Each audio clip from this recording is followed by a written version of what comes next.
Cleaner मुसाफ़िर ते तशद्दुद कयो आहे। चंबेली स्टॉप ते वैगन ड्राइवर असलम लुंद ऐं क्लीनर मुसाफ़िर मथां तशद्दुद कयो। ड्राइवर ऐं क्लीनर खे मुसाफ़िर औरतूं मिनथूं कंदियूं रहियूं। सेठाजा मां ख़बर अवांखे ॾियूं पिया महराण हाईवे ते वैगन जे ड्राइवर ऐं क्लीनर पारां मुसाफ़िर ते तशद्दुद कयो वियो आहे।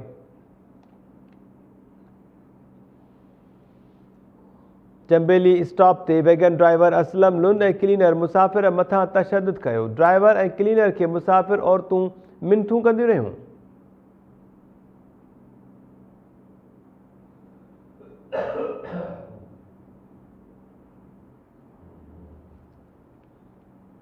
बाक़ी जा मंज़र बि अवांखे टाइम न्यूज़ जी स्क्रीन ते ॾेखारियूं पिया। सेठाजा में महराण हाईवे ते वैगन जे ड्राइवर ऐं क्लीनर पारां मुसाफ़िर खे तशद्दुद जो निशानो बणायो वियो।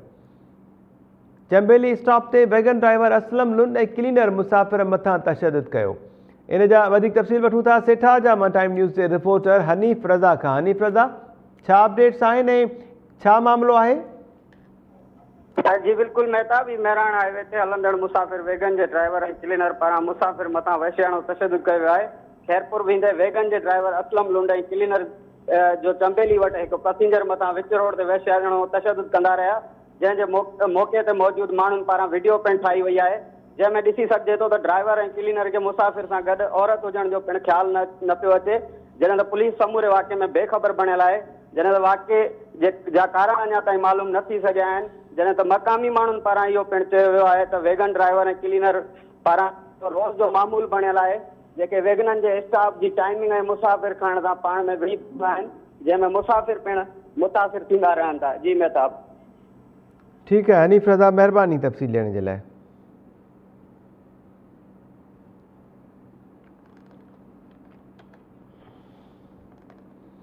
बाक़ी जा मंज़र टाइम न्यूज़ जी स्क्रीन ते अवांखे ॾेखारियूं पिया। सेठाजा में महराण हाईवे ते वैगन जे ड्राइवर ऐं क्लीनर मुसाफ़िर खे वहशियाणे तशद्दुद जो निशानो बणायो। चंबेली स्टॉप ते ही वाक़ियो पेश आयो, जिते वैगन ड्राइवर असलम लुंड ऐं क्लीनर मुसाफ़िर मथां तशद्दुद कयो। ड्राइवर ऐं क्लीनर खे मुसाफ़िर औरतूं मिनथूं कंदियूं रहियूं।